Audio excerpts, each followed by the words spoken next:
Le 20 juin 2016 d'abord, puis le 16 octobre dernier, le Conseil permanent des évêques de France a pris la parole pour participer au débat national qui allait être lancé en vue des futures élections.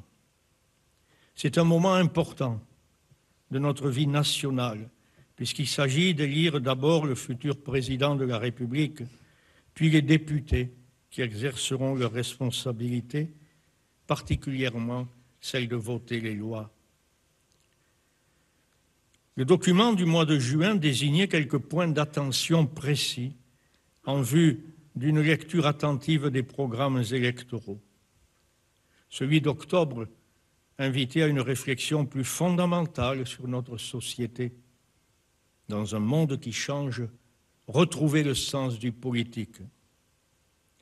Je cite, « Si nous parlons aujourd'hui, c'est parce que nous aimons notre pays et que nous sommes préoccupés par sa situation.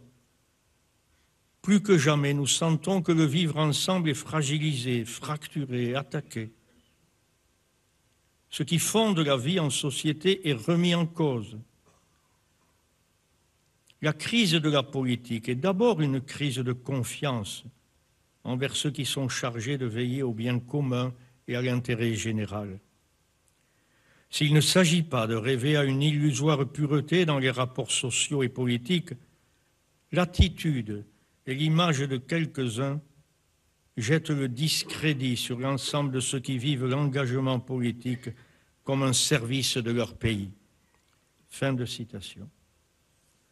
La campagne électorale qui se déroule a apporté son lot d'informations, de suspicions, d'outrances, de fautes et finalement de violence même par rapport à cette part de la population française qui arrive tout juste à vivre et à faire quelques projets.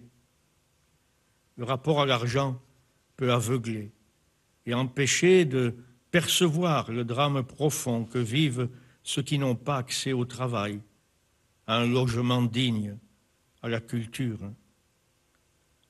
Au cours de ces dernières années, l'écart des revenus entre les plus riches et les plus pauvres n'a cessé d'augmenter.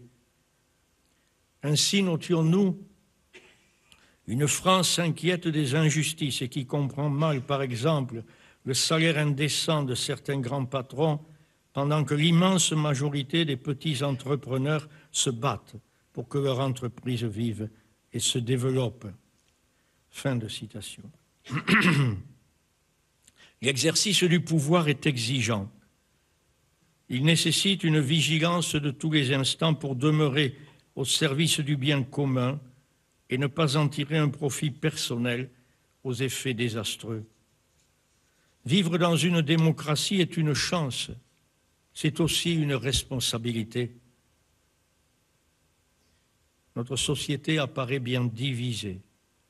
Faut-il s'en accommoder? C'est à cette réflexion que nous invitera M. Pierre Manant jeudi. Nous la poursuivrons en échangeant sur notre ministère de communion dans nos diocèses et au sein de nos presbytériums devenus de plus en plus divers.